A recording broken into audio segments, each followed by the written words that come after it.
Oiê! Sejam muito bem-vindos a mais um episódio do nosso BíbliaCast! E hoje, minha gente, é dia de lermos 3 evangelhos. Vamos ler Mateus 19, Marcos 10, do versículo 1 ao 31, Lucas 16, Lucas 17 e Lucas 18, do versículo 1 ao 30. E no final, nós vamos fazer a nossa análise de tudo que a gente vai estar lendo hoje, tá? Então já te convido para ficar com a gente até o final e abrir aí a sua Bíblia em Mateus 19, o divórcio. Quando acabou de dizer essas coisas, Jesus saiu da Galileia e foi para a região da Judéia, no outro lado do Jordão. Grandes multidões o seguiam e ele os curou ali. Alguns fariseus aproximaram-se dele para pô-lo à prova e perguntaram-lhe: é permitido ao homem divorciar-se da sua mulher por qualquer motivo? Ele respondeu: vocês não leram que, no princípio, o Criador os fez homem e mulher e disse: por essa razão o homem deixará pai e mãe e se unirá à sua mulher, e os dois se tornarão uma só carne? Assim, eles já não são dois, mas sim uma só carne. Portanto, ninguém separe o que Deus uniu. Eles perguntaram: então, por que Moisés mandou dar-lhe uma certidão de divórcio e mandá-la embora? Jesus respondeu: Moisés permitiu que vocês se divorciassem das suas mulheres por causa da dureza do coração de vocês. Mas não foi assim desde o princípio. No entanto, eu digo que todo aquele que se divorciar da sua mulher, exceto por imoralidade sexual, e se casar com outra mulher, comete adultério. Os discípulos lhe disseram: se esta é a situação entre o homem e a mulher, é melhor não casar. Jesus respondeu: nem todos têm condições de aceitar esta palavra, somente aqueles a quem isso é dado. Alguns são eunucos, porque nasceram assim. Outros foram feitos assim pelos homens. Outros ainda se fizeram eunucos por causa do reino dos céus. Quem puder aceitar isso, aceite. Jesus e as crianças. Depois trouxeram crianças a Jesus para que lhe impusesse as mãos e orasse por elas. Mas os discípulos os repreendiam. Então Jesus disse: deixem vir a mim as crianças e não as impeçam, pois o reino dos céus pertence aos que são semelhantes a elas. Depois de lhes impor as mãos, partiu dali. O jovem rico. Um jovem se aproximou de Jesus e lhe perguntou: mestre, que farei de bom para ter a vida eterna? Por que você me pergunta sobre o que é bom? Jesus respondeu: há somente um que é bom. Se você quer entrar na vida, obedeça aos mandamentos. Quais? Perguntou. Jesus respondeu: não assassine, não adultere, não furte, não dê falso testemunho, honre o seu pai e sua mãe e ame ao seu próximo como a você mesmo. O jovem lhe disse: a tudo isso tenho obedecido. O que ainda me falta? Jesus respondeu: se você quer ser perfeito, vá, venda os seus bens e dê o dinheiro aos pobres, e terá um tesouro nos céus. Depois, venha e siga-me. Ouvindo isso, o jovem afastou-se triste, porque tinha muitas riquezas. Então, Jesus disse aos seus discípulos: em verdade lhes digo que é difícil a um rico entrar no reino dos céus. E digo ainda que é mais fácil um camelo passar pelo fundo de uma agulha do que um rico entrar no reino de Deus. Quando os discípulos ouviram isso, ficaram perplexos e perguntaram: então, quem pode ser salvo? Jesus olhou para eles e respondeu: para o homem é impossível, mas para Deus todas as coisas são possíveis. Então Pedro lhe respondeu: nós deixamos tudo para seguir-te. Que será de nós? Jesus lhe respondeu: em verdade lhes digo que, quando o Filho do Homem se assentar no seu glorioso trono, Na renovação de todas as coisas, vocês que me seguiram também se assentarão em 12 tronos para julgar as 12 tribos de Israel. E todo aquele que tenha deixado casa, irmãos, irmãs, pai, mãe, esposa, filhos ou campos por causa do meu nome, receberá 100 vezes mais e herdará a vida eterna. Contudo, muitos primeiros serão últimos e os últimos serão primeiros. Marcos 10, do versículo 1 ao 31. A questão do divórcio. Então Jesus saiu dali e foi para a região da Judéia e para o outro lado do Jordão. Novamente, uma multidão veio a ele e, segundo o seu costume, ele a ensinava. Alguns fariseus aproximaram-se dele para pô-lo à prova, perguntando: É permitido ao homem divorciar-se de sua mulher? O que Moisés lhe ordenou? Perguntou ele. Eles disseram: Moisés permitiu que o homem lhe desse uma certidão de divórcio e a mandasse embora. Respondeu Jesus: Moisés escreveu essa lei por causa da dureza de coração de vocês. Mas no princípio da criação, Deus os fez homem e mulher. Por esta razão, o homem deixará pai e mãe e se unirá à sua mulher, e os dois se tornarão uma só carne. Assim eles já não são dois, mas sim uma só carne. Portanto, o que Deus uniu, ninguém o separe. Quando estava em casa novamente, os discípulos interrogaram Jesus sobre o mesmo assunto. Ele respondeu: Todo aquele que se divorciar de sua mulher e se casar com outra mulher estará cometendo adultério contra ela. E se ela se divorciar de seu marido e se casar com outro homem, estará cometendo adultério. Jesus e as crianças. Alguns traziam crianças a Jesus para que ele tocasse nelas, mas os discípulos os repreendiam. Quando Jesus viu isso, ficou indignado e lhes disse: Deixem vir a mim as crianças, não as impeçam, pois o reino de Deus pertence aos que são semelhantes a elas. Digo-lhes a verdade: quem não receber o reino de Deus como uma criança, nunca entrará nele. Em seguida, tomou as crianças nos braços, impôs-lhes as mãos e as abençoou. O jovem rico. Quando Jesus ia saindo, um homem correu em sua direção e se pôs de joelhos diante dele e lhe perguntou: Bom mestre, que farei para herdar a vida eterna? Respondeu-lhe Jesus: Por que você me chama bom? Ninguém é bom a não ser um, que é Deus. Você conhece os mandamentos: não matarás, não adulterarás, não furtarás, não darás falso testemunho, não enganarás ninguém. Honre teu pai e tua mãe. E ele declarou: Mestre, a tudo isso tenho obedecido desde a minha adolescência. Jesus olhou para ele e o amou. Falta-lhe uma coisa, disse ele. Vá, venda tudo o que você possui e dê o dinheiro aos pobres, e você terá um tesouro no céu. Depois venha e siga-me.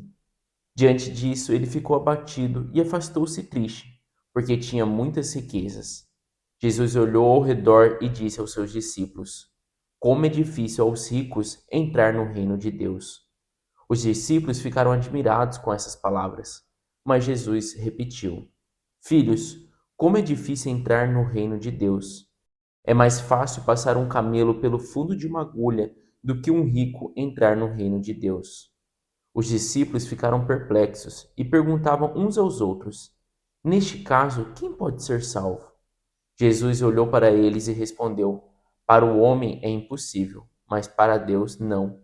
Todas as coisas são possíveis para Deus. Então Pedro começou a dizer-lhe: Nós deixamos tudo para seguir-te. Respondeu Jesus: Digo-lhes a verdade. Ninguém que tenha deixado casa, irmãos, irmãs, mãe, pai, filhos ou campos por causa de mim e do Evangelho deixará de receber 100 vezes mais, já no tempo presente, casas, irmãos, irmãs, mães, filhos e campos, e com eles perseguição e na era futura a vida eterna. Contudo, muitos primeiros serão últimos, e os últimos serão primeiros. Lucas 16. A parábola do administrador astuto. Jesus disse aos seus discípulos: O administrador de um homem rico foi acusado de desperdiçar os seus bens. Então ele o chamou e lhe perguntou: Que é isso que estou ouvindo a seu respeito? Preste contas da sua administração, porque você não pode continuar sendo o administrador. O administrador disse a si mesmo: O meu senhor está me despedindo. Que farei? Não tenho força para cultivar a terra e sinto vergonha de mendigar. Já sei o que vou fazer para que, quando perder o meu emprego aqui, as pessoas me recebam em sua casa. Então chamou cada um dos devedores do seu senhor. Perguntou ao primeiro: Quanto você deve ao meu senhor? 100 batos de azeite, respondeu ele. O administrador lhe disse: Tome a sua conta, sente-se depressa e escreva 50. A seguir, perguntou ao segundo: E você? Quanto deve?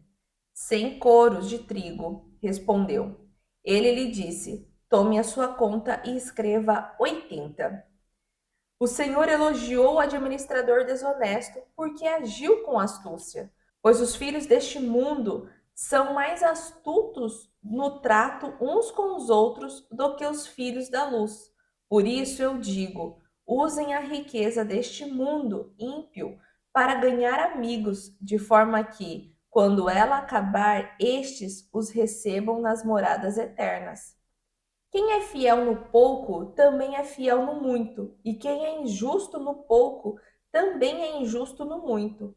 Assim, se vocês não forem fiéis para lidar com as riquezas injustas, quem confiará as verdadeiras riquezas a vocês?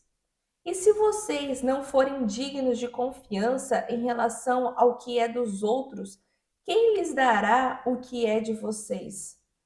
Nenhum servo pode servir a dois senhores, pois odiará um e amará o outro, ou se dedicará a um e desprezará o outro. Vocês não podem servir a Deus e ao dinheiro. Os fariseus que amavam o dinheiro ouviam tudo isso e zombavam de Jesus. Ele lhes disse: Vocês são os que se justificam aos olhos dos homens, mas Deus conhece o coração de vocês. Aquilo que tem muito valor entre os homens é detestável aos olhos de Deus. Outros ensinamentos. A lei e os profetas profetizaram até João. Desde então, o reino de Deus tem sido pregado e todos tentam entrar nele forçosamente. É mais fácil os céus e a terra desaparecerem do que cair da lei o menor traço. Todo aquele que se divorciar da sua mulher e se casar com outra comete adultério, e o homem que se casar com a divorciada comete adultério. O rico e Lázaro. Havia um homem rico que se vestia de púrpura e de linho fino e vivia no luxo todos os dias. Diante do seu portão fora deixado um mendigo, chamado Lázaro, coberto de chagas, que ansiava comer o que caía da mesa do rico. Até os cães vinham lamber as suas feridas. Chegou o dia em que o mendigo morreu e os anjos o levaram para junto de Abraão. O rico também morreu e foi sepultado. No Hades, onde estava sendo atormentado, ele olhou para cima e viu Abraão de longe, com Lázaro ao seu lado. Então chamou: Pai Abraão, tem misericórdia de mim e manda que Lázaro molhe a ponta do dedo na água e refresque a minha língua, porque estou sofrendo muito neste fogo.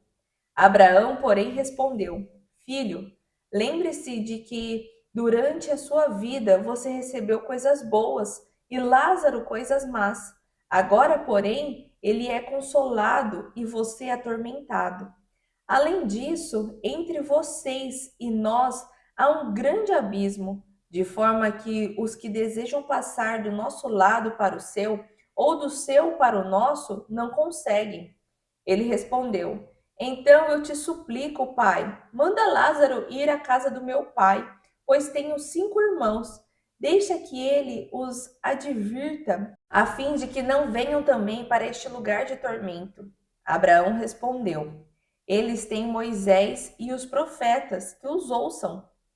Não, pai Abraão, disse. Se alguém entre os mortos for até eles, então se arrependerão. Abraão respondeu: Se não ouvem Moisés e os profetas, tampouco se deixarão convencer, ainda que ressuscite alguém dentre os mortos. Lucas 17. O pecado, a fé e o dever. Jesus disse aos seus discípulos: É inevitável que aconteçam coisas que levem o povo a tropeçar, mas ai da pessoa por meio de quem elas acontecem. Seria melhor que ela fosse lançada no mar com uma pedra de moinho amarrada no pescoço do que levar um desses pequeninos a pecar. Tomem cuidado. Se o seu irmão pecar, repreenda-o, e se ele se arrepender, perdoe-lhe. Se pecar contra você 7 vezes no dia, e 7 vezes voltar a você e disser, estou arrependido, perdoe-lhe. Os apóstolos disseram ao Senhor, aumenta a nossa fé. Ele respondeu, se vocês tiverem fé do tamanho de uma semente de mostarda, poderão dizer a esta amoreira, arranque-se, plante-se no mar, e ela lhes obedecerá. Qual de vocês que, tendo um servo que esteja arando ou cuidando das ovelhas, lhe dirá quando ele chegar do campo: Venha agora e sente-se para comer?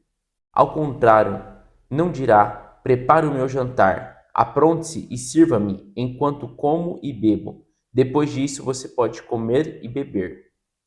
Será que ele agradecerá ao servo por ter feito o que lhe foi ordenado? Assim também vocês, quando tiverem feito tudo o que lhes for ordenado, devem dizer: Somos servos inúteis, apenas cumprimos o nosso dever. 10 leprosos são curados. A caminho de Jerusalém, Jesus passou pela divisa entre Samaria e Galiléia. Ao entrar num povoado, 10 leprosos dirigiram-se a ele, ficaram a certa distância e gritaram em alta voz: Jesus, mestre, tenha piedade de nós. Ao vê-los, ele disse: Vão mostrar-se aos sacerdotes. Enquanto eles iam, foram purificados. Um deles, quando viu que estava curado, voltou, louvando a Deus em alta voz. Prostrou-se aos pés de Jesus e lhe agradeceu. Este era samaritano. Jesus perguntou: Não foram purificados todos os 10? Onde estão os outros 9? Não se achou nenhum que voltasse e desse louvor a Deus, a não ser este estrangeiro? Então ele lhe disse: Levante-se e vá. Sua fé o salvou. A vinda do reino de Deus. Certa vez, quando sido interrogado pelos fariseus sobre quando viria o reino de Deus, Jesus respondeu: O reino de Deus não vem de modo visível, nem se dirá aqui está ele, ou lá está, porque o reino de Deus está entre vocês.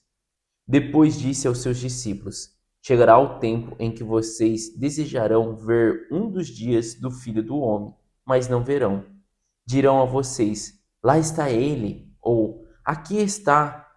Não se apressem em segui-los, pois o Filho do Homem, no seu dia, será como um relâmpago, cujo brilho vai de uma extremidade à outra do céu. Mas antes é necessário que ele sofra muito e seja rejeitado por esta geração. Assim como foi nos dias de Noé, também será nos dias do Filho do Homem. O povo vivia comendo, bebendo, casando-se, sendo dado em casamento, até o dia em que Noé entrou na arca. Então veio o dilúvio e os destruiu a todos. Aconteceu a mesma coisa nos dias de Ló. O povo estava comendo e bebendo, comprando e vendendo, plantando e construindo. Mas no dia em que Ló saiu de Sodoma, choveu fogo e enxofre do céu e os destruiu a todos. Acontecerá exatamente assim no dia em que o Filho do Homem for revelado. Naquele dia, quem estiver no telhado de sua casa não deve descer para apanhar os seus bens dentro de casa. Semelhantemente, quem estiver no campo não deve voltar atrás por coisa alguma. Lembre-se da mulher de Ló. Quem tentar conservar a sua vida a perderá, e quem perder a sua vida a preservará. Eu lhes digo, Naquela noite, duas pessoas estarão numa cama, uma será tirada e a outra deixada. Duas mulheres estarão moendo trigo juntas, uma será tirada e a outra deixada. Duas pessoas estarão no campo, uma será tirada e a outra deixada. Onde, Senhor? Perguntaram eles. Ele respondeu: Onde houver um cadáver, ali se ajuntarão os abutres. Lucas 18, do versículo 1 ao 30. Parábola da viúva persistente. Jesus contou aos seus discípulos a seguinte parábola para mostrar-lhes que eles deviam orar sempre e nunca desanimar. Ele disse: Em certa cidade havia um juiz que não temia a Deus, nem se importava com os homens. Havia também naquela cidade uma viúva que se dirigia continuamente a ele, suplicando-lhe: Faz-me justiça contra o meu adversário. Por algum tempo ele se recusou a atendê-la, mas finalmente disse a si mesmo: Embora eu não tema a Deus, nem me importe com os homens, esta viúva está me aborrecendo.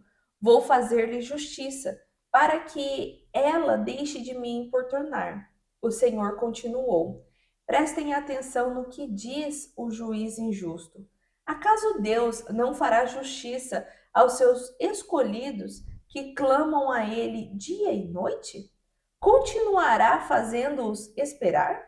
Eu digo a vocês que Ele lhes fará justiça e depressa. Contudo, quando o Filho do Homem vier, encontrará fé na terra?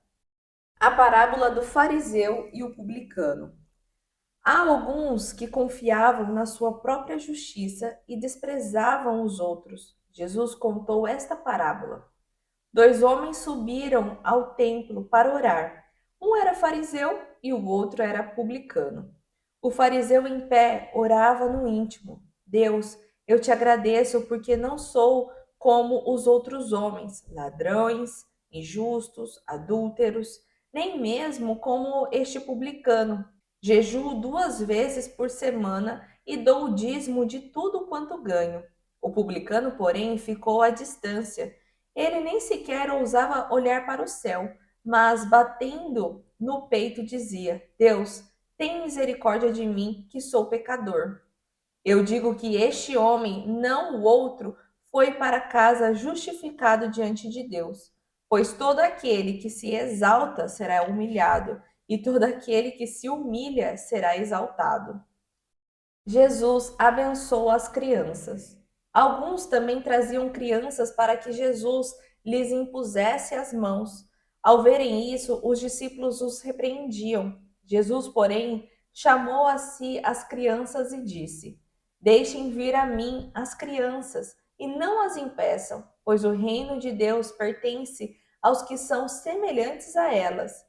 Em verdade, lhes digo que quem não receber o reino de Deus como uma criança nunca entrará nele. Jesus fala ao jovem rico.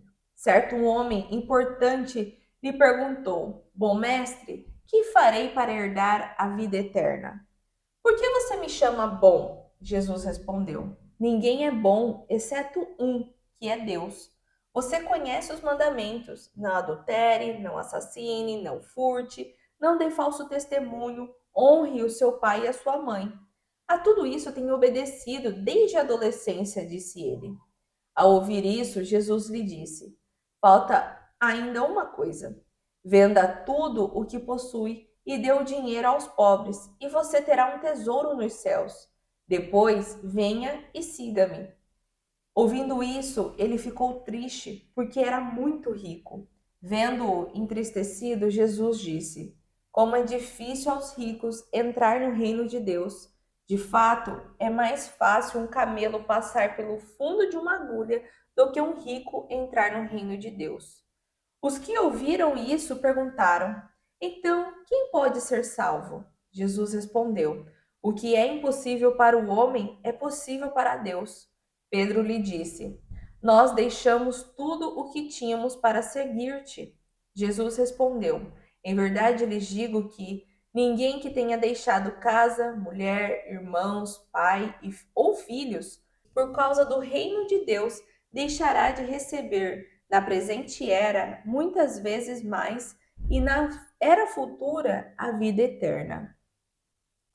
E assim nós finalizamos a nossa leitura de hoje. Uma leitura aí carregada de ensinamentos e de parábolas, que também são grandes ensinamentos, né, gente?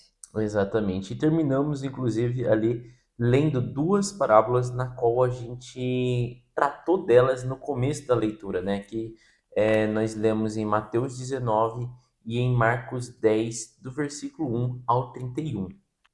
E ali em Mateus 19, o primeiro tópico ali que a gente leu, né, foi sobre a questão do divórcio, no qual a gente também leu em Marcos 10, do versículo 1 ao 12. E ali começa falando, né, que Jesus saiu da Galileia, foi para uma outra região da Judéia, né? Então ali por isso que tinha, né, em volta dele era uma multidão e principalmente judeus, né? E fala ali que alguns fariseus, né, aproximaram-se dele querendo pô-lo à prova e perguntaram para ele, né, é permitido ao homem divorciar-se de sua mulher por qualquer motivo, né? Porque naquela época, gente, isso estava acontecendo. Você não gostava da mulher, você tinha algum problema, você já fazia uma carta de divórcio ali e já separava e já podia ir casar com outra mulher, né? E ali Jesus chama a atenção dele, até no início da resposta, eu acho interessante que Jesus responde perguntando, é como se fosse uma pergunta retórica, né? Fala assim: vocês não leram, né, que no princípio o Criador fez o homem e mulher e disse: por essa razão o homem deixará pai e mãe e se unirá à sua mulher, os dois, e se tornarão uma só carne? Então, tipo assim, eu acho interessante que Jesus rebate as perguntas, né, dos fariseus e dos mestres da lei naquilo que eles se consideravam os mais espertos, né, que era com a própria Bíblia, com a própria lei, né? E ali Jesus traz essa advertência que é muito importante para a gente entender, né, sobre o divórcio, que Jesus ele alerta que depois que você casa, né, você se torna uma só carne com aquela pessoa, que há necessidade. E é interessante que ele fala muito sobre o homem, tá? A gente vê aqui que ele fala homem e mulher, e quando ele se trata do homem, não dá para ter certeza se ele está falando só da espécie masculina ou da espécie humana, mas ele fala: o homem deixará pai e mãe e se unirá à sua mulher, e os dois se tornarão uma só carne. Então é interessante ver isso, gente, essa relação de meio assim, como uma obrigação maior de um homem deixar o pai e a mãe. A mulher não necessariamente, né? Então, tipo assim, o homem pode viver, vamos dizer assim, com a sogra, com o sogro, mas é meio que parece assim que Jesus já fala assim, olha, a mulher viver com o sogro e a sogra não dará muito certo, né? Terá muita rixa ali, né? Mas não dá para ter 100% de certeza sobre isso. Se essa palavra homem está se referindo ao sexo masculino ou à humanidade, né? O homem como ser humano, tá? E daí ele fala que se tornará uma só carne. Ele fala até ali no versículo 6.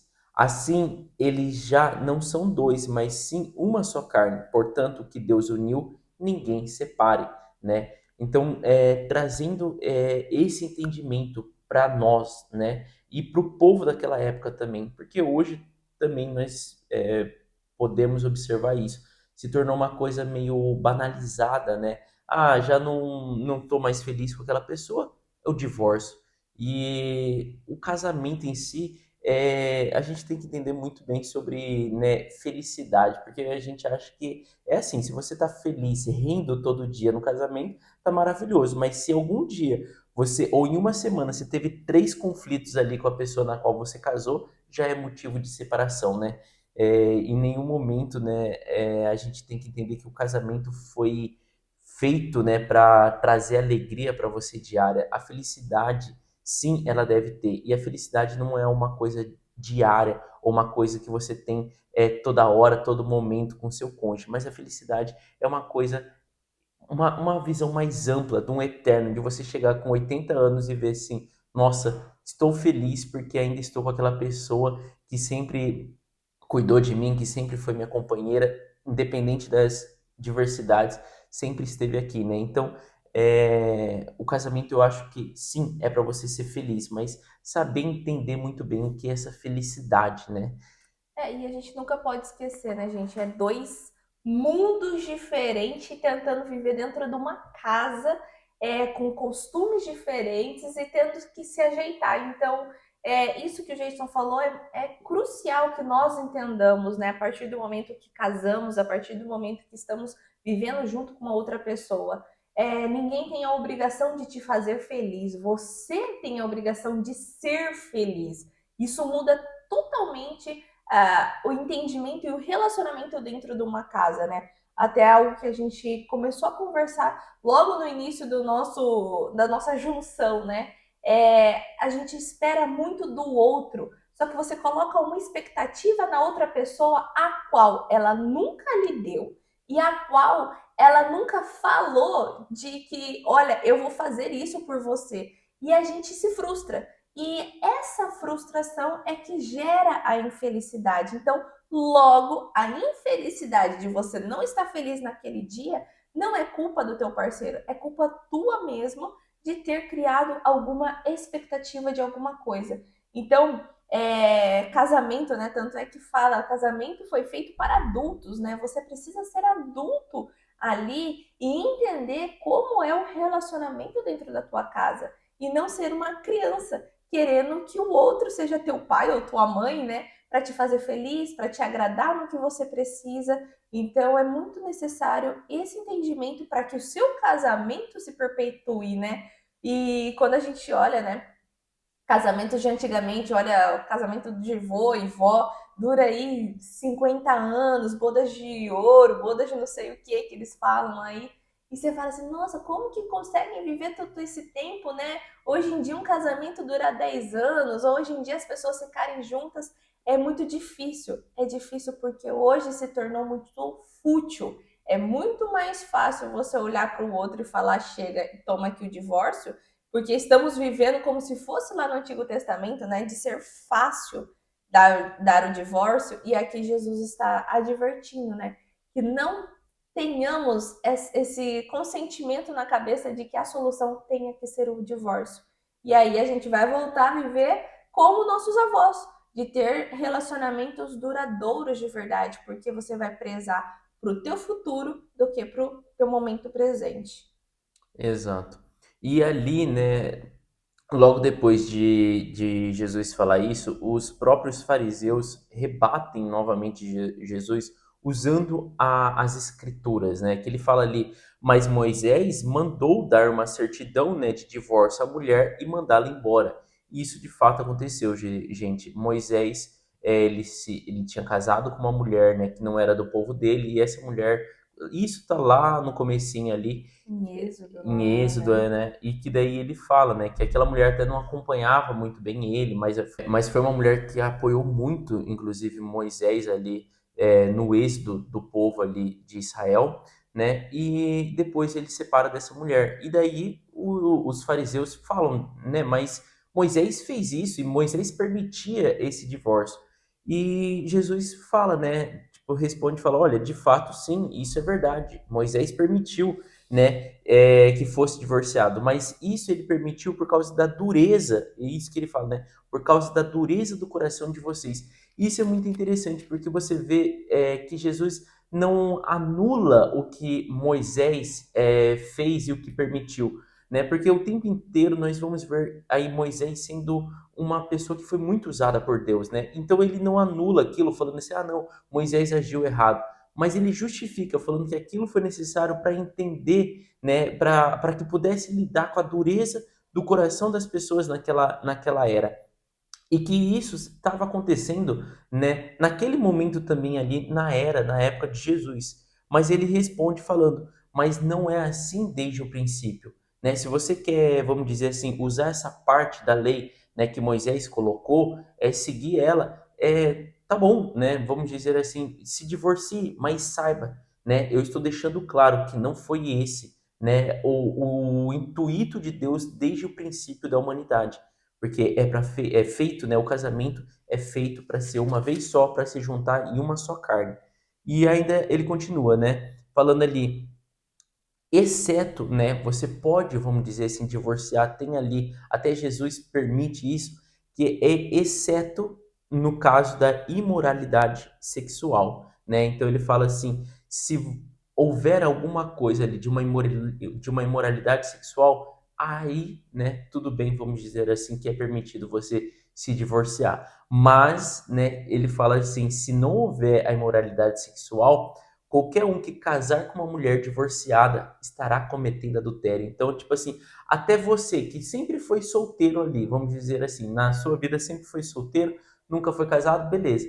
Mas você casou com uma mulher que foi divorciada e que você sabe que não envolveu uma imoralidade sexual, você estará praticando adultério, além dela também, né? Então, é interessante essa parte como Jesus coloca a responsabilidade, né, não só da mulher que se divorciou, mas da pessoa também que se casar com ela.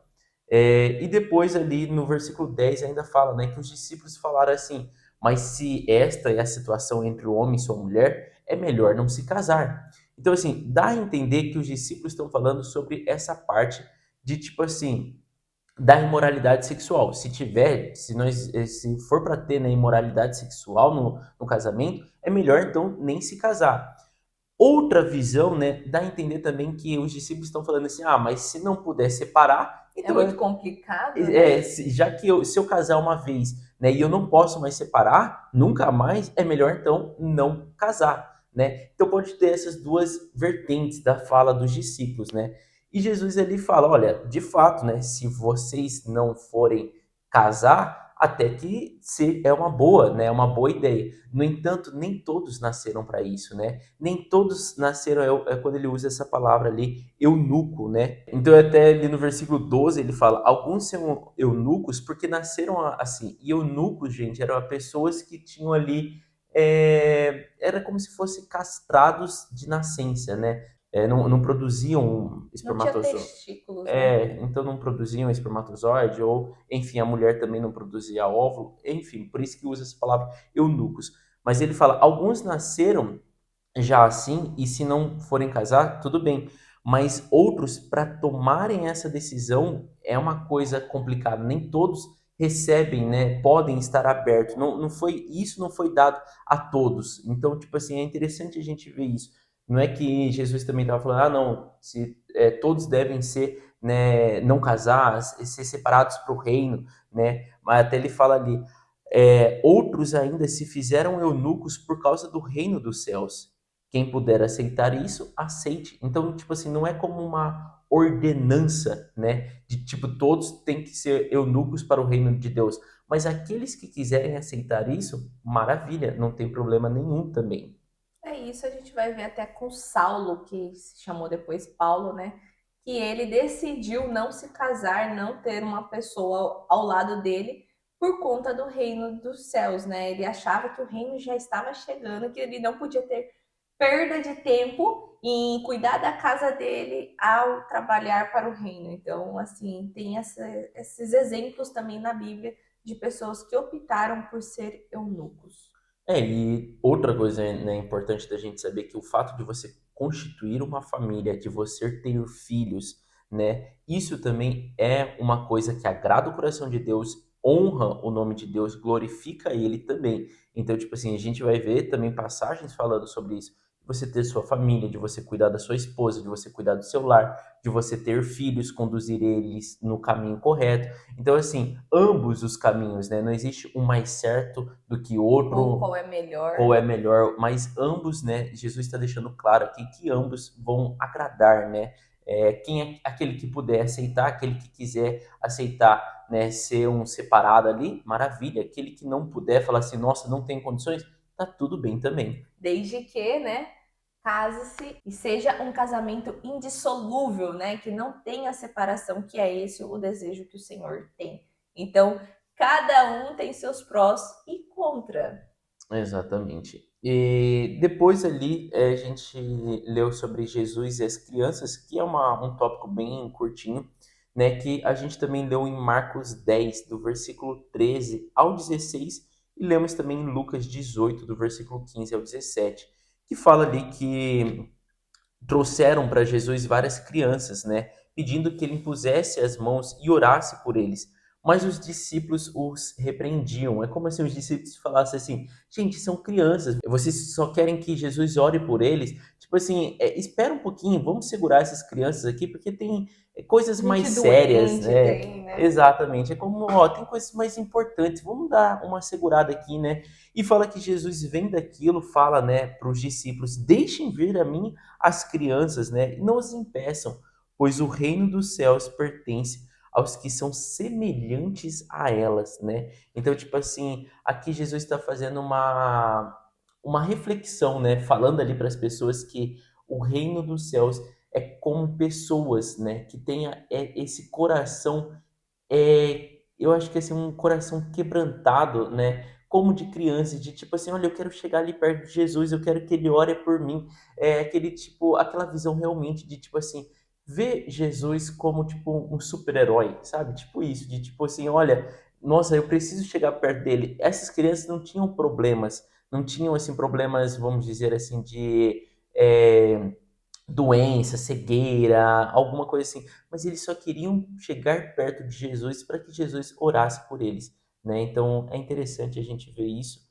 E depois nós lemos sobre o jovem rico, que está também em Marcos 10, do versículo 17 ao 31, e Lucas 18, do versículo 18 ao 30. E aqui fala que, né, um homem, um jovem, né, rico, se aproximou-se de Jesus e falou: Mestre, o que farei de bom para ter a vida eterna? Então, esse jovem queria ter a vida eterna dele. E Jesus responde a ele ali, falando que se ele quer, né, ter a vida eterna, para que ele obedeça os mandamentos. E ainda fala, né? Não matarás, não adulterarás, não furtarás, não darás falso testemunho, honre teu pai e tua mãe e amarás teu próximo como a ti mesmo. Então, Jesus fala, né, esses mandamentos. E o jovem fala: olha, Senhor, isso aí eu fiz desde a minha Mocidade, mocidade, né? né? Desde criança, ali, quando eu tive consciência dos mandamentos, desde aquele momento eu já seguia esses mandamentos, né? E dali Jesus fala, né?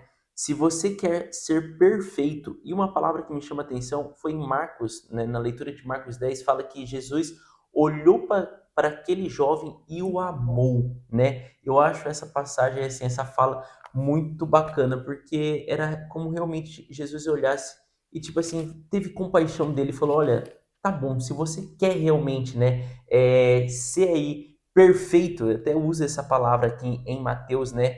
Vá, venda todos os seus bens e dê o dinheiro aos pobres, e você terá um tesouro nos céus. Depois venha e siga-me. Gente, me chama muita atenção, porque Jesus, quando falou para ele sobre os 10 mandamentos, não falou do primeiro mandamento, que é amarás o Senhor teu Deus acima de todas as coisas. Ele fala: não matarás, não adulterarás, não furtarás, não darás falso testemunho, honrar o pai e a mãe, né? E amarás o teu próximo como a ti mesmo. Mas ele não fala sobre amar a Deus acima de todas as coisas. E aqui, quando, tipo assim, é como ele sabia, né? O caminho que o jovem estava tendo, como ele já sabia ali que o jovem era obediente aos mandamentos, mas o jovem provavelmente estava pecando no No primeiro primeiro. mandamento, né? Então ali, quando ele olha e ama aquele jovem, ele fala assim: olha, se você quer realmente ainda ser perfeito, venda tudo, né? Ponha à prova. É como Jesus estava pedindo aquele. Eu não tenho certeza, né? De até ouvi uma mensagem recentemente falando assim: eu não sei se Jesus queria realmente que aquele jovem vendesse tudo, mas ele queria pôr o coração daquele jovem à prova. Muito semelhante que a gente vai ver ali com Abraão e Isaac. A gente vai ver, né, Deus mandando Abraão sacrificar o filho dele, né, o filho dele ali que ele conseguiu tal.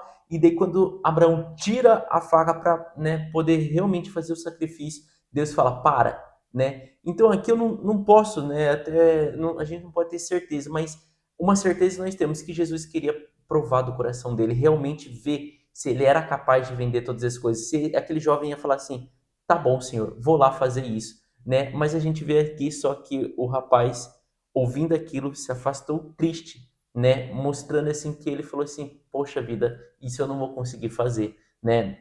E fala ali que ele se afasta, né?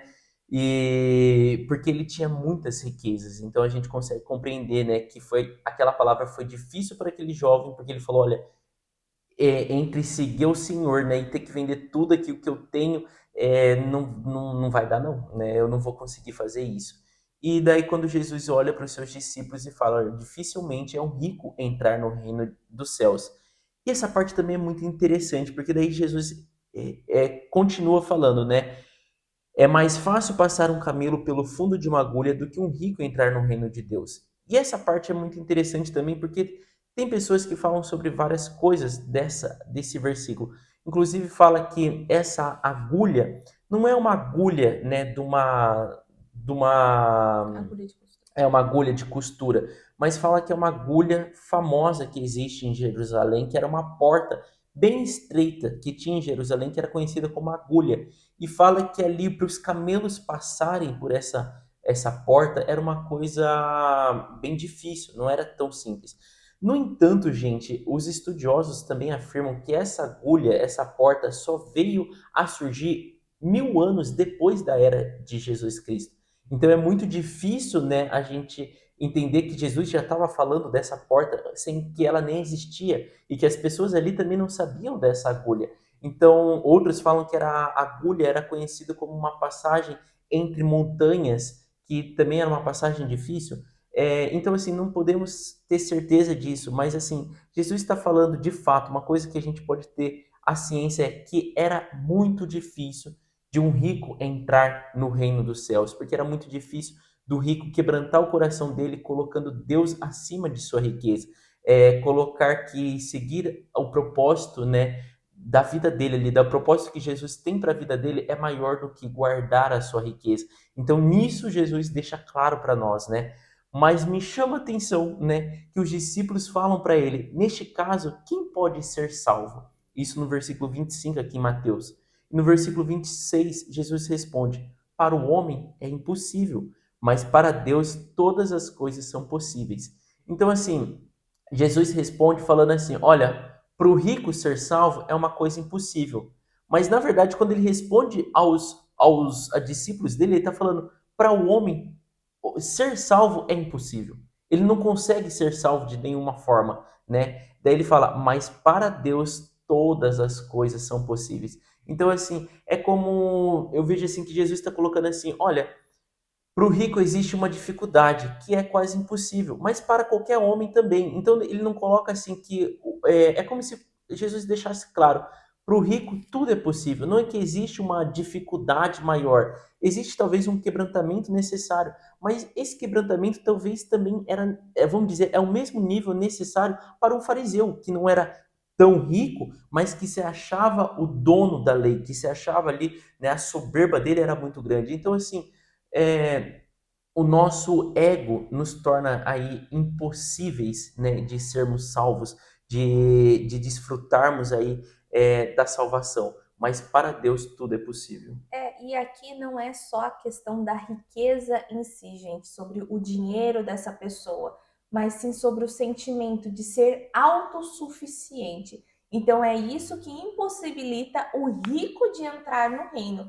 Não é tipo assim, vamos olhar hoje, todo mundo que é rico, você olhar e falar assim, esse aí vai ser impossível entrar no reino. Aí você olha para você com um carro velho e fala, eu sou possível entrar no reino dos céus.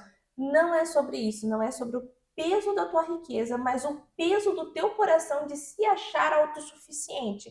Então, às vezes, até mesmo um pobre é difícil de entrar no reino dos céus quando ele acha que as coisas que ele está fazendo, vamos dizer, quando ele acha que ele conseguiu um trabalhinho ali um pouco melhor e tudo, foi por conta da capacidade que ele tem. Então, por isso que aqui nesse exemplo usou o rico, porque, poxa, o rico ali tem tudo, está esbanjando, então, para ele, ele é autossuficiente. Então, ele se coloca acima de Deus. E assim como o Jesus estava explicando dos fariseus, ele se colocava acima das leis. Então, é preciso que a gente vigie aonde está o nosso coração. Então, por isso que até Jesus colocou ali esse amar a Deus sobre todas as coisas em oculto ali para o jovem. Porque se ele já falasse aquilo, ele já estaria eliminado, né? Porque ele estava amando mais a riqueza dele do que a Deus. Então, para nós também, analisarmos isso, se a gente está colocando a nossa capacidade do trabalho, ou a nossa capacidade de fazer amizades, de se contactar com outras pessoas, né? O tal do know-how é acima do que Deus é capaz de fazer na tua vida. Então, não só a tua riqueza, mas a tua soberba, o teu orgulho, o teu ego, isso te impossibilita entrar no reino dos céus, né? Exatamente. E ali no versículo 27 e 28 ali, até Pedro, né, pergunta para Jesus: Jesus, e nós que deixamos tudo para seguir-te, né? O que será de nós? E Jesus responde, né, aquele que deixou pai, mãe, mulher, né, ou esposa, filhos, que deixou tudo para me seguir. Até ele coloca ali no versículo 29, né? Tudo isso que vocês deixaram, né, as suas casas, tudo por minha causa, receberão 100 vezes mais e herdarão a vida eterna. Até em Lucas ele fala, né, receberão tudo isso em dobro ainda nessa era, né? Então, vamos dizer assim, no momento que você está vivendo, né, se você está deixando a sua casa, Jesus fala que você terá uma recompensa nessa vida, vamos dizer assim, mundana e ainda, né, além disso, né, o mais importante, você receberá a vida eterna. E até finaliza ali no versículo 30, coloca Jesus falando, contudo, muitos primeiros serão últimos e muitos últimos serão primeiros. É tipo assim, como eu vejo assim que Jesus está falando, dando uma resposta para Pedro e para os discípulos, tipo assim, trazendo uma tranquilidade no coração deles, tipo assim, olha, vocês que estão me seguindo, saiba que terão a recompensa, né? No entanto, a fala dele é tipo assim, mas calma, seja um pouco, né? Seja humilde. Não ache que agora, né? Ah, pronto, eu larguei tudo, eu vou ser o primeiro a entrar, né? Ele ainda termina falando, muitos primeiros serão últimos e muitos últimos serão primeiros. É tipo, não deixa o seu ego, né, inflar muito, não. Dá uma seguradinha aí. E depois disso, nós lemos Marcos 10, né, que falou, gente, sobre essa questão do divórcio, na qual a gente acabou de explicar. Depois fala sobre Jesus e as crianças e o jovem rico. Então, tudo que a gente leu em Marcos 10 hoje, a gente tratou, né, em Mateus 19, na qual eu acabei de explicar. Exatamente. E depois a gente leu Lucas 16 completo, né? E que começou ali falando sobre Jesus proferir, né, falar de uma parábola do mordomo infiel. E naquele momento, o mordomo ele estava administrando mal, né? Aqui na outra versão fala sobre a parábola do administrador astuto.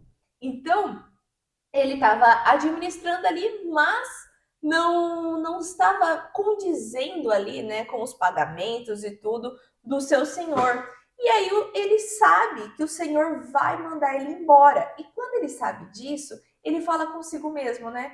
Puxa, se eu for mandado embora pelas justificativas que ele tem, eu vou ficar sem emprego.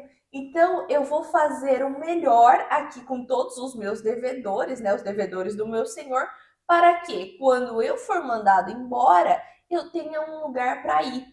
E aqui, quando a gente olha, gente, porque ele vai ver lá quanto que cada um deve, eu devo 100, então coloca 80, eu devo 50, coloca 20, a gente olha e fala assim, poxa, ele tá usando de malandragem, né? Tá errado.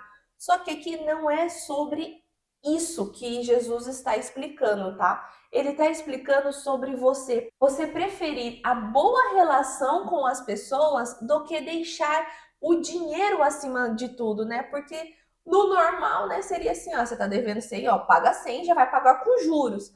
E ali ele iria perder essa boa relação e logo, né, perderia as amizades com essas pessoas.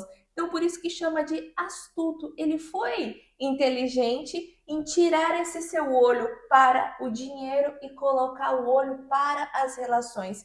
Então, nesse momento da parábola, Jesus está ensinando sobre isso, né? Sobre nós valorizarmos as relações com as pessoas antes mesmo de valorizar o dinheiro. Até no versículo 8 fala, né? O Senhor, que era o dono da casa dentro dessa parábola, né? Falou, o Senhor elogiou o administrador desonesto. Então, tipo, é como a senhora falou, a gente aqui, Jesus, né, deixa claro, não é que, nossa, parabéns, ele foi desonesto, né? É. Mas fala que esse Senhor, ele elogia porque o administrador foi astuto e de tipo assim, olha, realmente, se ele fosse mandado embora, ele não ia ter emprego. Ele não ia conseguir emprego em lugar nenhum. E ele priorizou ter boas relações com os devedores, né? Porque ele falou assim: depois que eu sair daqui é tipo assim, eu vou ser mandado embora de qualquer jeito, tá tudo certo, mas deixa eu fazer boas relações para que eu consiga um emprego. Então aquilo chama a atenção do senhor, do dono ali, vamos dizer, daquela fazenda, daquele negócio, e fala assim, olha, parabéns, porque você foi desonesto. Tudo bem, né? Eu não tô tirando, aqui a gente não tá falando sobre, é como se assim, eu não tô falando sobre honestidade, mas eu estou falando sobre a sua astúcia. Me chamou a atenção a sua astúcia, né? E isso tudo ainda está dentro do contexto ali, né, que Jesus começa a responder no final do versículo 8, é ali a própria fala de Jesus, falando: Pois os filhos deste mundo são mais astutos no trato entre si do que os filhos da luz. Então, tipo assim, gente, ele tá falando assim, olha, os filhos, né, das trevas, né, mas ele fala deste mundo, tipo assim, eles se preocupam com as relações, é como a senhora falou, eles se preocupam com o network, mas parece que os filhos da luz estão tipo assim, não, eu tenho, né, Deus e é isso que importa, né, a minha relação aqui é só vertical.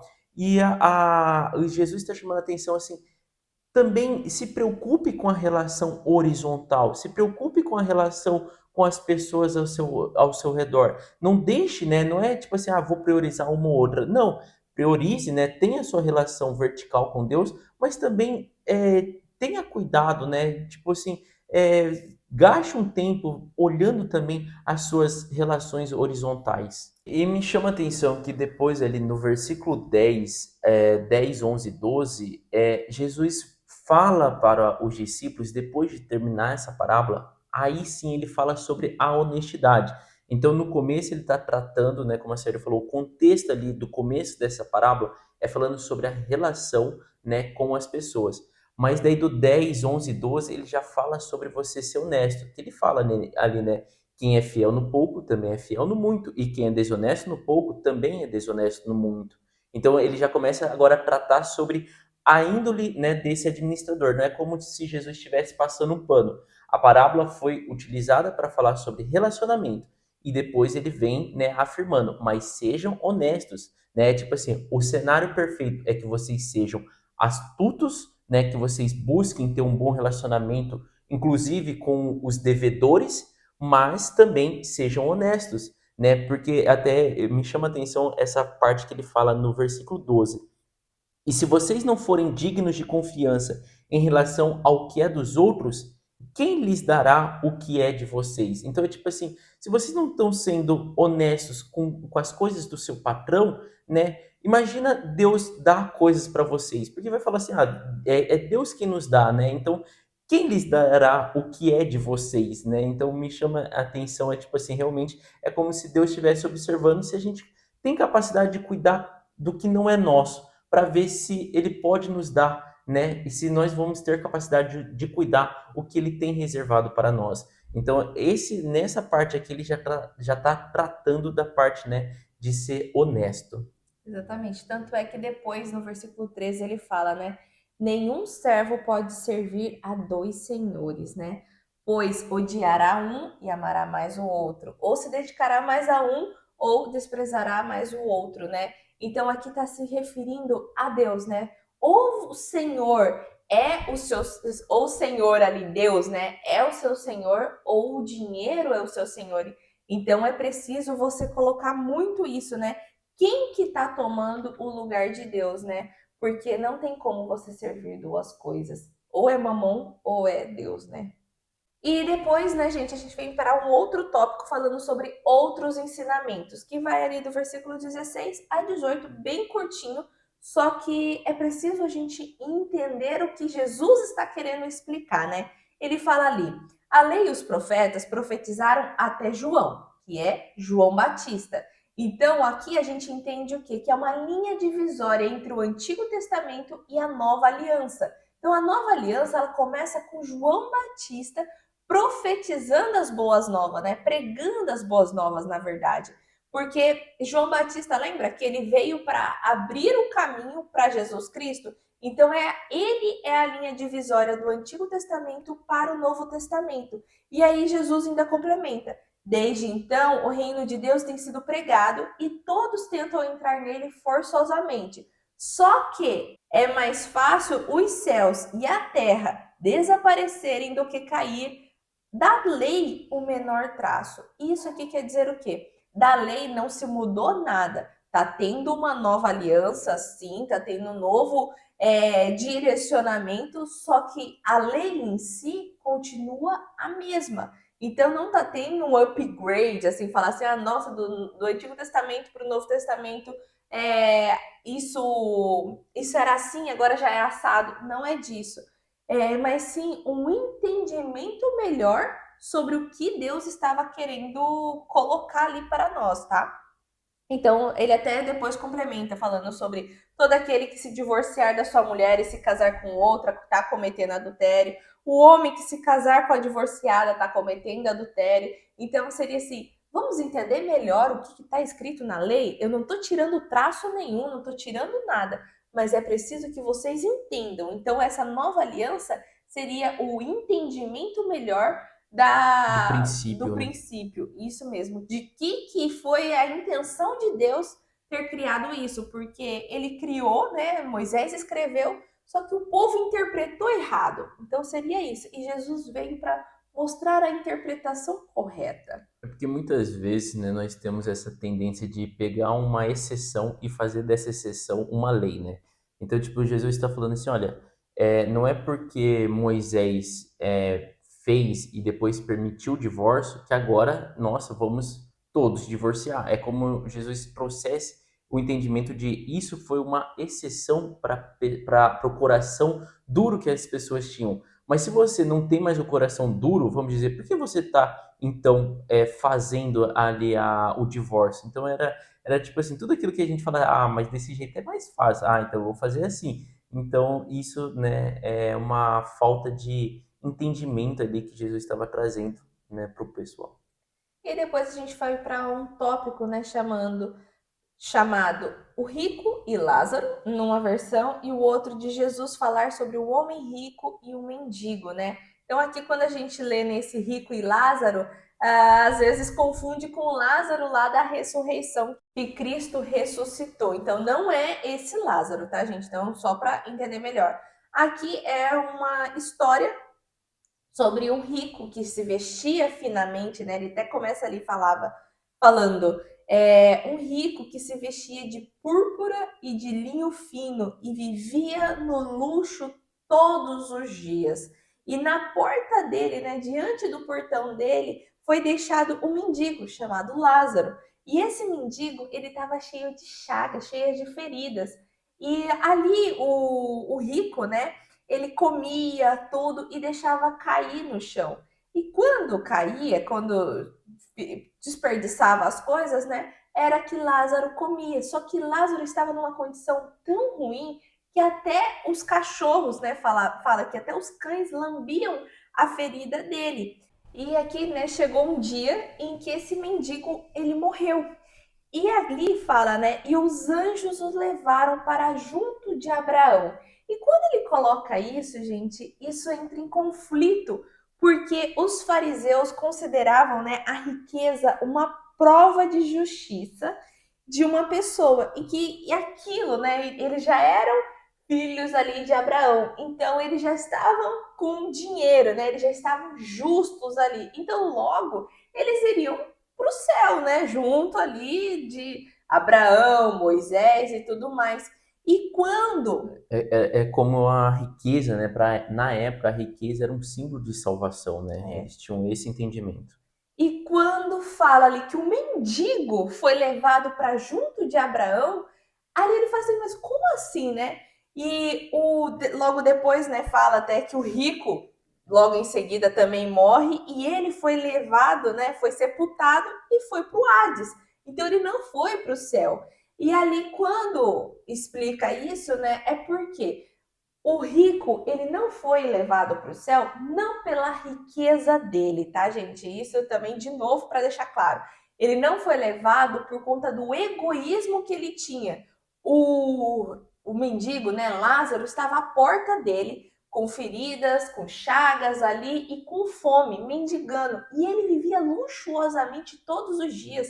Então ele tinha para poder ajudar aquele mendigo e mesmo assim, né, com toda a riqueza que ele tinha, ele não ajudou. Porque no decorrer da leitura você vê que o rico, né, conhecia Lázaro, ele conhecia o mendigo. Então, tipo assim, quando você vê ali no começo, você fala assim, ah, mas talvez o rico não conhecia, eles estavam vivendo em portas separadas, em momentos separados. Não, o tempo inteiro, assim, no decorrer da história, você vê que o tempo inteiro eles se conheciam. O rico sabia quem era o mendigo, quem era Lázaro, né? É. E ele, né, apesar das suas grandes riquezas, né, esse rico, ele era endurecido de coração, ele era, se achava superior, né? Isso não é muito diferente de hoje em dia, né? Às vezes as pessoas cruzam para o outro lado da rua para não passar perto do mendigo, né? E ali ele está mostrando, olha, ajude, né? Derrame na vida de outra pessoa, porque é ali que mostra a tua salvação. Não é a tua riqueza, não é nada do que você tem, né? É o que você faz com o que você tem. E o que mais vale, né? Não é a tua vida daqui, é a tua vida após a tua morte, né? Que aqui mostra que ele estava com sede até, né? Ele falou assim: olha, pede para que Lázaro molhe ali a ponta do dedo na água e me dê de beber, porque eu tô com muito sede aqui neste fogo. Então aqui até faz uma caracterização aqui de como é esse Hades, né?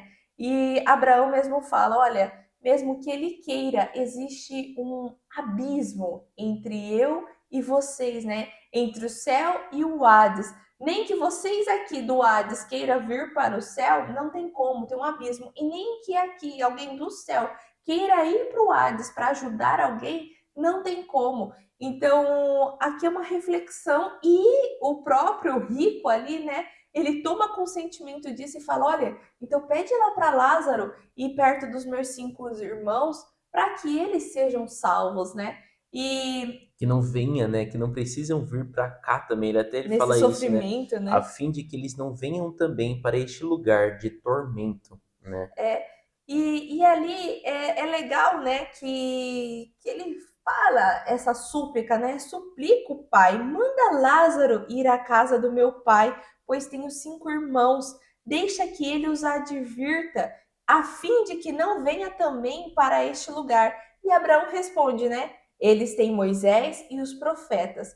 E quando fala isso também, dá a nos entender que até os irmãos ali da casa do pai daquele rico conhecia Lázaro. Então, seria assim, olha, ali seria um chacoalhão para a minha família de entender que aquele mendigo foi para os céus, né? Agora, se traz Moisés e os profetas, não vai dar tanto impacto. O que vai dar impacto é aquele que mendigava a nossa porta e está lá junto, né, do nosso pai Abraão. E E outra visão também interessante, né? É que de tipo assim, o rico estava pedindo ali para Abraão um sinal maior para a família ser convertida. Então, tipo assim, quando Abraão responde, né? Ele tem Moisés e os profetas que os ouçam. É como Abraão estivesse respondendo para o rico: olha, ele tem a lei, ele tem a Bíblia. Então, tipo assim, o que que a gente, né? Essa é uma reflexão para a gente. O que que a gente precisa para ser salvo? Nós já temos em nossas mãos, que é isso daqui, que é a Bíblia, né? E muitas vezes nós queremos aqui o quê? Um milagre, uma visão maior. Olha, alguém ressuscitando ali, né? exatamente, ou alguma coisa assim extraordinária, um sinal dos céus, vamos dizer assim, para que eu realmente possa crer, né, e ser salvo. Como tipo assim, eu sou tão importante que eu preciso de alguma coisa para me convencer, né? E por isso que o rico fala, né? Não, pai Abraão, você não está entendendo. Eles precisam que um morto fosse, ou seja, eles precisam ver um milagre de alguém sendo vindo da morte, assim, né? Sendo ressuscitado, vamos dizer assim, mas que pelo menos vale para eles como se fosse um anjo falando para eles, né? Tendo esse sinal mais forte, né? Então, tipo, é engraçado Aí como sim que eles vão se arrepender, né? Que eles fazer. exatamente. Então, e a resposta de Abraão termina falando: olha, se eles não ouviram, né? Se eles não ouvem Moisés e os profetas, tampouco se deixarão convencer, ainda que ressuscite alguém dentre os mortos, né? Então, tipo assim, isso daqui que a gente tem já é o mais do que suficiente para a gente se converter, né? Então, tipo assim, é como se o rico ainda falasse assim: não, você não está entendendo. Precisa sim de uma força maior, de um milagre para eles se convencerem, né? E eu acho que na nossa vida é muito assim, a gente, tipo assim, lê as coisas e fala assim, ah, mas Deus era aquele Deus daquela época. Hoje em dia eu preciso ver algum sinal, eu preciso ver um mover maior para que eu, né, realmente possa crer, né, que ele existe. E não é assim que funciona, né, gente? É preciso que nós confiamos na palavra, e aqui dá a entender que até o rico sabia da palavra, e mesmo assim, né, não se arrependia, não fazia nada, e agia deliberadamente ali como bem entendia. Então, ali depois, né, que ele já passou da morte ali, né, e foi para onde ele devia ir, é que ele se arrepende, ele fala assim, putz, mas agora já é tarde. Então ele está tentando ajudar o deles. Só que não tem como. É aquele negócio, né? Ninguém pode salvar ninguém. A própria pessoa só que pode se salvar. O que você pode é ajudar. Por isso que é tão importante, né, a gente pregar o evangelho, falar das boas novas, pedir para que as pessoas leiam a Bíblia. Só que eu não consigo nem salvar o Geiso, muito menos o meu filho. Só que o que eu posso fazer? Mostrar o caminho. Então é preciso que nós mostremos o caminho, né, para que depois, quando essa pessoa passar, né, para a morte, não se arrependa e não tenha mais o que fazer ali, né? Porque existe esse abismo gigante entre o céu e o Hades, né? E depois nós lemos Lucas 17, que fala sobre o pecado, a fé e o dever. E é interessante que a leitura ele realmente vem tratando dessa parte, né? Primeiro ele fala sobre o pecado.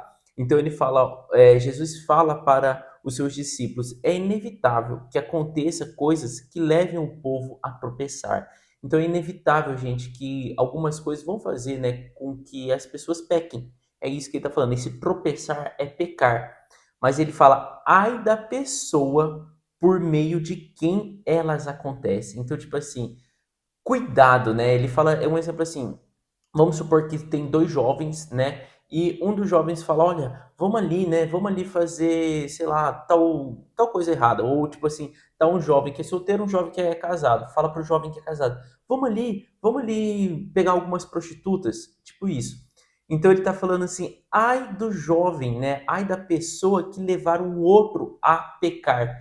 Era melhor que ela tivesse amarrado uma pedra, né, de moinho, que era uma pedra de moinho, era uma pedra bem pesada, não era qualquer tipo de pedra. Ele fala uma pedra de moinho amarrado no seu pescoço e ter lançado no meio do mar. Era tipo assim, era melhor ele ter se matado ali, vamos dizer isso, do que levar um desses pequeninos a pecar, né? E essa palavra, gente, pequeninos, ele não está falando sobre crianças, né? Então a gente já tratou dessa palavra outra vez, né? Mas pequeninos é aqueles que estão iniciando no caminhar, né? Então ele está falando, essa fala é direcionada aos discípulos, falando para os discípulos terem consciência das coisas que eles fazem, das coisas que eles falam, né? E das atitudes deles, porque se eles fizessem que outras pessoas pequenas no caminhar dele, no caminhar da fé, né, fossem levados a tropeçar, a pecar, eles pagariam, né, com aquilo. Então, é para a gente tomar cuidado. Até ele termina ali no versículo 3 falando, né,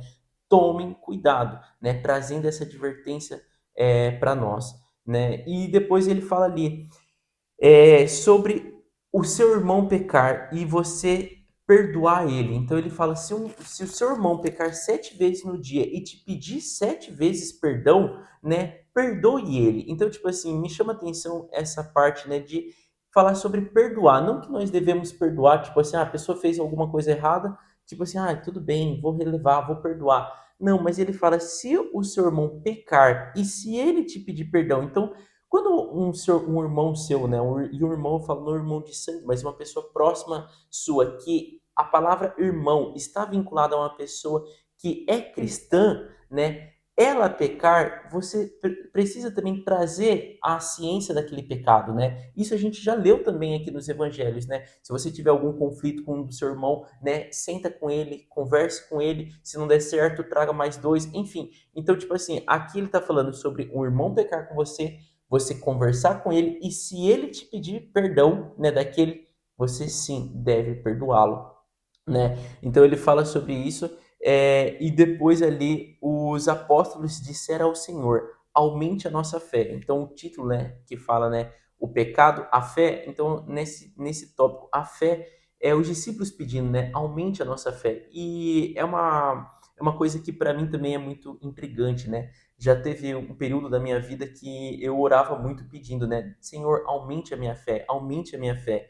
E quando você vai nas escrituras e lê também sobre os testemunhos ali de pessoas que foram curadas e Jesus fala: "A tua fé, né, o curou, a tua fé o libertou, né, a tua fé o salvou", né? Então, aqui quando os discípulos estão falando: "Jesus, aumente a nossa fé", a resposta de Jesus é: "Se vocês tiverem fé do tamanho de uma semente de mostarda, poderão dizer a esta amoreira, né, arranque-se e plante-se no mar, e ela lhes obedecerá". A resposta de Jesus, gente, é simples, é falar assim: vocês não precisam aumentar a fé. Vocês podem ter a menor fé, que é a fé semelhante a um grão de mostarda, a uma semelhante à semente da mostarda, que, né, a gente já falou disso. Jesus falava muito sobre essa semente de mostarda, que era o que eles entendiam na época como sendo a menor semente que existia. Então ele falou: não é sobre aumentar a fé, mas sim sobre praticar a sua fé, né? Então, assim, e praticar a fé não é uma coisa que nós precisamos, vamos dizer assim, pedir para Deus nos ajudar, mas cabe a nós. A prática da fé vem de nós, né? Nós temos que ter esse negócio, não como tipo assim, Senhor, me ajuda a aumentar minha fé, me ajuda a praticar minha fé. Não é uma coisa na qual Deus nos dá, é uma coisa que nós precisamos dar a Deus. A fé parte de nós, de uma confiança nossa, né? Então chama atenção sobre isso, que não há necessidade de você aumentar a fé. Se você tem uma fé pequenininha, já é muita coisa, né? Assim a necessidade de você praticar ela.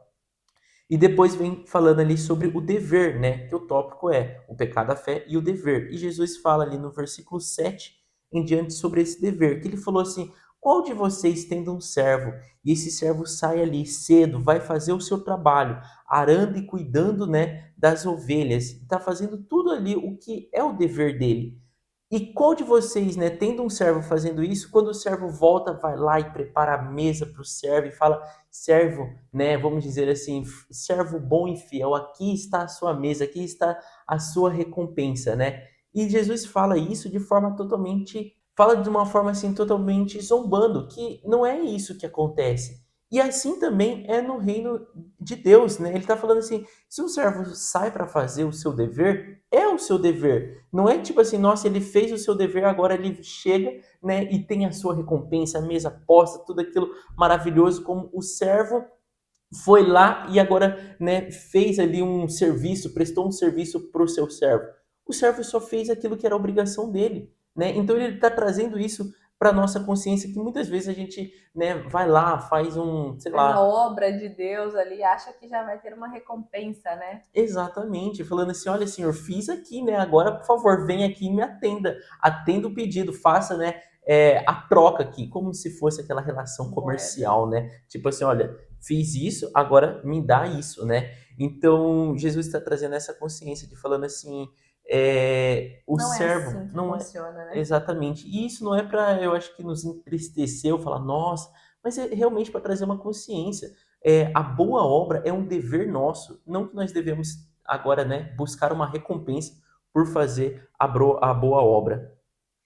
Até ele termina ali no versículo 10 falando, né, somos servos inúteis, apenas cumprimos o nosso dever. Então, tipo assim, é realmente rebaixando, né, trazendo ali uma humilhação para nós de tipo assim, somos servos, gente, fazer a boa obra é nosso dever. E tirando também as nossas expectativas, né? Porque às vezes a gente se frustra, assim como a gente comentou sobre o casamento, né? Você se frustrar por algo que não foi prometido para você e você estava esperando, né? Você estava com uma expectativa de algo, só que nunca foi te dito: olha, se você fizer isso, vai acontecer isso. E você acredita numa coisa que você mesmo criou e aquilo já te desanima, né, no caminhar com o Senhor. Então ali Jesus está dando esse chacoalhão, olha, para de ser criança mimada, né? E só haja, né? Só trabalhe no que você está sendo direcionado para trabalhar. Você é servo do reino de Deus. Basta. Exato. E depois ali do versículo 11 ao 19, a gente leu sobre 10 leprosos que são curados, né? 10 leprosos são curados. E é uma passagem, né, muito interessante, porque fala assim que Jesus passou pela divisa entre Samaria e Galileia. Então, Galileia era onde ficava, né, ali a maioria dos cidadãos eram judeus. E Samaria eram os samaritanos. E eles tinham essas rixas, né, entre samaritanos e galileus, né, e judeus ali. Mas Jesus passou nessa divisa e ao entrar nesse povoado, 10 leprosos dirigiram-se a ele, pedindo ali, né, para que Jesus tivesse piedade deles, para que Jesus pudesse curá-los, né, porque eles tinham lepra no corpo. E Jesus fala: "Vão mostrar aos sacerdotes", né? Então, tipo assim, Jesus já só falou assim: "Vão mostrar aos sacerdotes".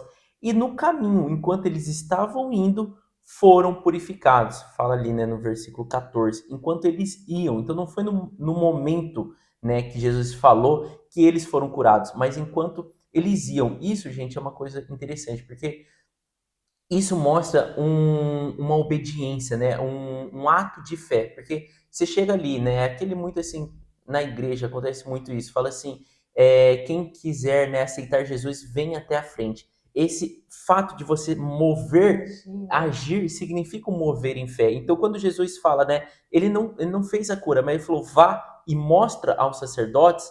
Tipo assim, é como falar assim, estou pondo a sua fé em prova. Se você realmente for, enquanto você não está curado, você está mostrando que você está acreditando na palavra de Jesus. E fala que esses 10 vão, enquanto eles iam, né, eles foram purificados, eles foram curados. E quando isso aconteceu, um só, falou ali, né, voltou louvando a Deus em alta voz, né, e se prostrou ao pé de Jesus e lhe agradeceu. E este era um samaritano, né? Deixa isso ainda entre parênteses, né? Colocando assim que provavelmente os outros 9 eram judeus, né? Eram ali da Galileia, né? E Jesus fala: não foram purificados todos os 10? Onde estão os outros 9? Não se achou nenhum que voltasse e desse louvor a Deus, a não ser este estrangeiro, né? Então, tipo assim, somente o estrangeiro que voltou louvando a Deus, né? E os outros 9 é tipo assim, Já tô já tô curado, já curado, basta. já vou lá e realmente vou apresentar ali, né, para os sacerdotes que agora eu estou curado, que agora eu posso viver em meio à sociedade, porque até naquele momento, gente, os leprosos não poderiam viver no meio da sociedade, eles tinham que viver fora das cidades, né? E quando esse estrangeiro, esse samaritano vem louvando a Deus, tipo agradecendo a Deus, né? Ali fala, né? Então ele lhe disse: levante-se e vá, a sua fé o salvou, né? Então, o que eu posso trazer aqui de reflexão também? A cura não é sinônimo de salvação, né? Então, assim, os 10 foram curados.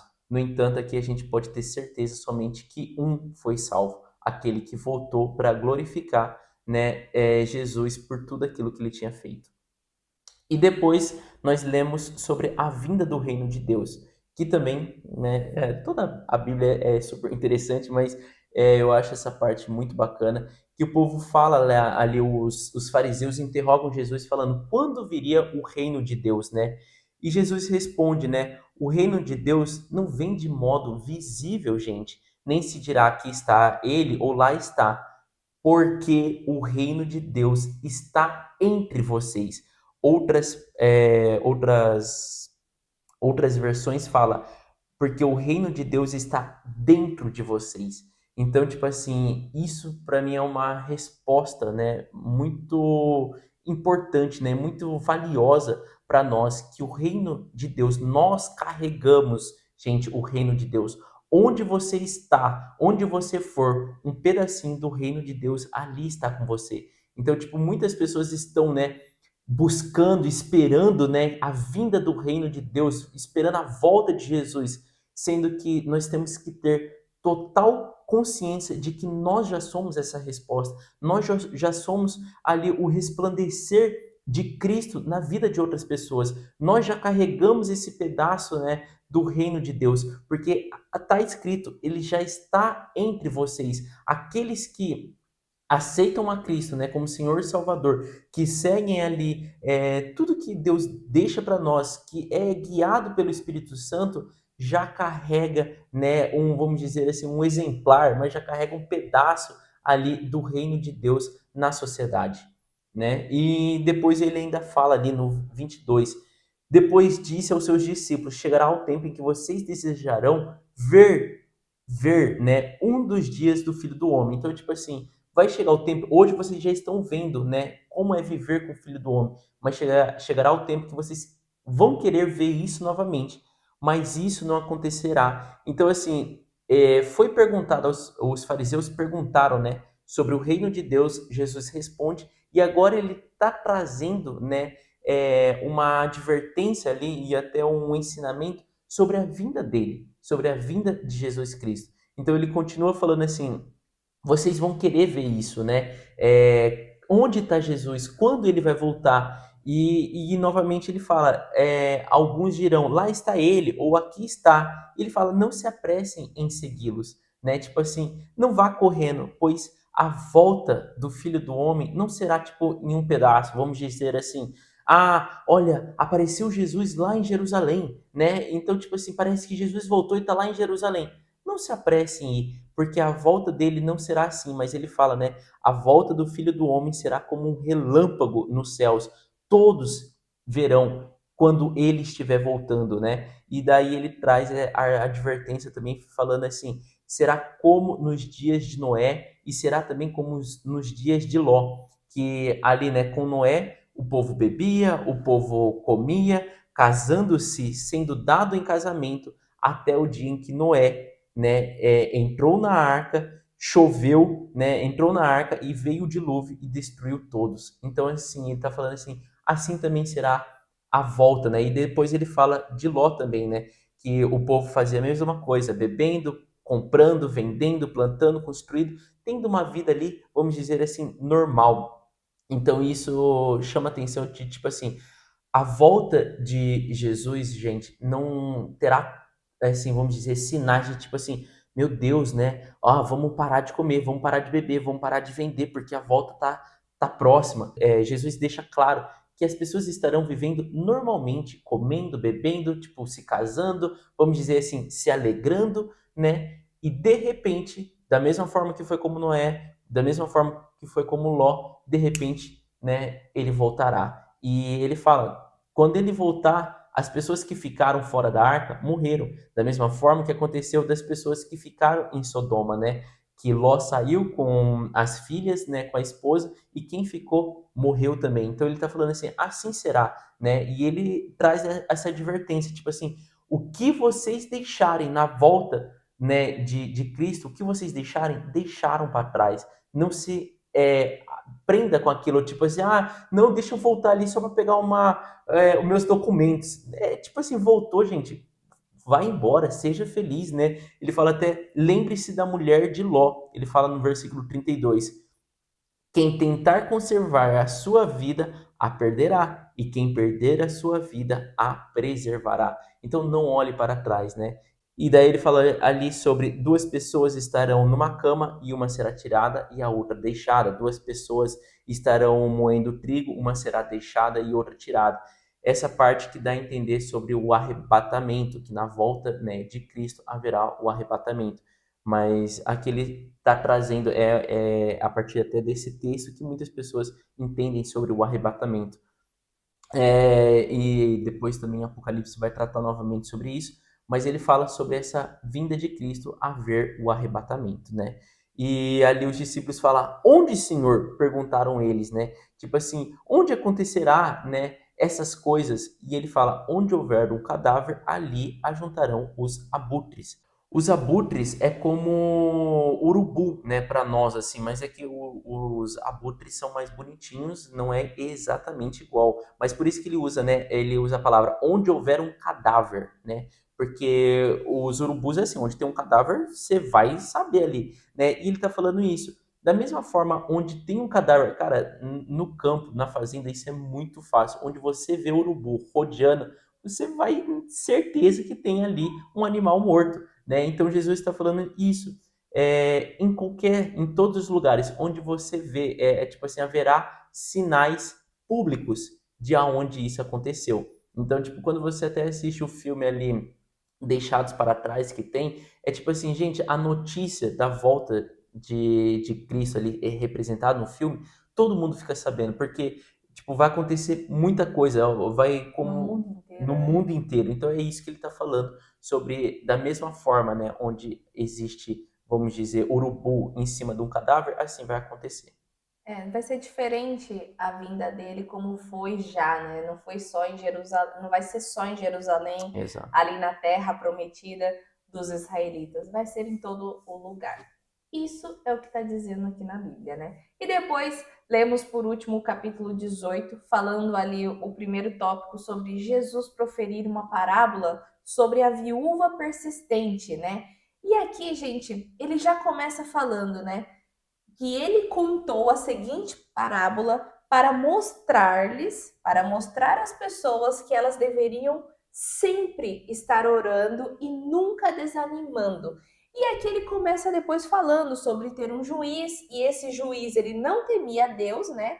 Ele era um ateu, vamos dizer assim, né? E nem se importava com os homens. E ali existia uma viúva que ficava insistindo com ele, né? E o que tem a ver, né? Ele falar e insistir em oração e a falar também sobre esse juiz que não temia a Deus. Fala, né, que ele não temia Deus e nem se importava com os homens, ou seja, tipo assim, ele leva para uma extremidade de uma pessoa bem insignificante, que não se preocupava, tipo assim, uma pessoa bem rude ali, no tratar com a justiça. É, e aqui ele está mostrando o quê? Sobre você perseverar em oração.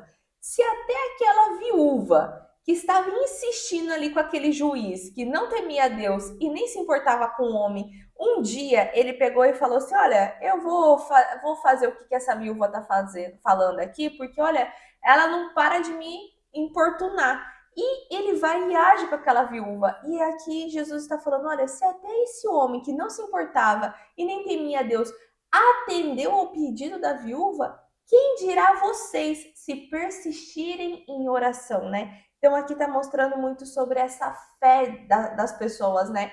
De não desistir, porque muitas das vezes a gente ora, pede para Deus e tudo, só que até um determinado momento, aí quando a gente não ouve a resposta dele e não tem a resposta do Senhor, a gente logo desiste. E aqui ele está mostrando sobre isso, de persistir, né? Nunca deixe de orar, né? Sempre fortaleça a tua fé até que o que você está pedindo seja cumprido. Então, seria basicamente para isso, né? Ter a justiça do Senhor, que se um juiz naquele nível é capaz de atender, quem dirá o teu pai? Só que o teu pai vai atender na hora que é necessário atender, e não é na hora que você está ali pedindo, já vai atender. E me chama a atenção que, tipo assim, ele fala no versículo 8 ali, eu lhes digo, ele lhes fará justiça e depressa, né? Então, tipo assim, é tipo, como a Sérgio falou, assim, não é que também você tem que, vamos dizer assim, é, você tem que persistir, né? O tema aqui é sobre você persistir, mas ele te chama a atenção até assim, Deus ainda vai te atender mais depressa do que qualquer outro juiz, né, que é injusto, né? Então, tipo assim, persista, mas Deus vai atender, vamos dizer assim, na medida do depressa possível, ele vai estar te atendendo. Não é que, tipo assim, depois de muito você encher o saco, né, dele, ele vai falar assim, ah, tá bom, vou lá atender, né? Realmente mostrando assim duas diferenças, né? Que Deus é ali o justo e um juiz sendo injusto, mas ambos obedecem, né? Então é interessante de entender isso. Exatamente. E depois ele vem falando sobre a parábola do fariseu e do publicano, onde os dois foram para orar, né? E naquele tempo era normal, né, ir até o templo para fazer oração e tudo mais. E ali havia esses dois, um num lugar, outro no outro, né? E ali o fariseu ele começa a fazer a oração dele se justificando, né? Mostrando o quanto ele é exaltado, que ele não é igual a fulano que está ali ó, na outra ponta, Deus. Eu não sou igual a ele, eu sou bom e tudo mais. Eu dou os dízimos, É, eu não pratico adultério, eu não roubo, né? Então ele coloca ali é, todas as as características dele, as qualidades qualidades dele, dele, né? Então ele exatamente. estava se autopromovendo ali para o Senhor, né? E do outro canto estava lá o publicano simplesmente falando: Deus, tem misericórdia de mim, que sou pecador. Ele reconhecendo quem ele era. Então, a gente vê esses dois extremos de uma oração, né? Ele até fala, né? Eu digo que este homem, não o outro, que é o publicano, né?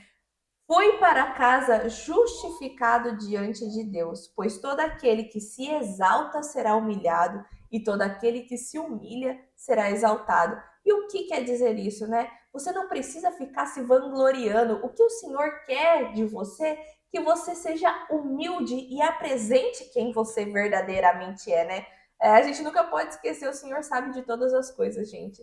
A gente pode mentir, sei lá, para o teu marido, para tua esposa, para os teus filhos, mas para Deus não tem como. Então é mais fácil você ser honesto de verdade, bater no peito e falar: olha, Senhor, tem misericórdia de mim, eu sou pecadora. Ou eu sou pecador, eu fiz isso, mas com o coração aquebrantado também, né, gente? Não é com o coração de manipulação ali, eu quero ir embora para casa justificado e o Senhor vai cair na minha historinha aqui, né? Que eu vou contar o meu pecado e ele vai me livrar. O Senhor conhece o teu coração, né? Então ele até fala, né?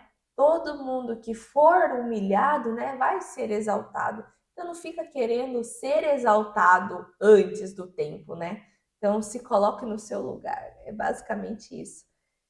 Logo depois ele fala sobre Jesus abençoar as crianças, que o Jason já comentou, né, que leu lá em Mateus 19 e em Marcos 10. E depois ele finaliza a leitura ali de Lucas 18 falando sobre o jovem rico, que também já foi dito, tanto em Mateus 19 como em Marcos 10. E com isso finalizamos a nossa explicação. Você tem mais alguma coisa? Não, Então, é só isso que temos para falar com vocês hoje. Só isso não, tudo tudo isso, isso. né? Foi um vídeo bem longo, mas espero que tenha feito sentido para vocês. Qualquer coisa, estamos à sua disposição, tá? E já te convido para contribuir conosco, curtindo esse vídeo, se inscrevendo no nosso canal e ativando o seu sininho, tá? E compartilhando também. E compartilhando também, né? Levando o evangelho para mais pessoas e trazendo mais pessoas para estar lendo a Bíblia junto contigo, tá bom? Beijo! Tchau! Tchau! Oiê! Parabéns! Você concluiu mais um episódio do nosso Bíblia Cast. Aqui do lado eu já deixei o quê? Nosso canal para você estar se inscrevendo e aqui abaixo o sininho para você já deixar ativado e ser notificado sempre quando a gente lançar o próximo episódio. E o próximo episódio já está aqui também para você estar assistindo e crescendo cada vez mais espiritualmente, viu? Então vai lá, já clica aqui e já assista o próximo episódio. Nos vemos! Tchau!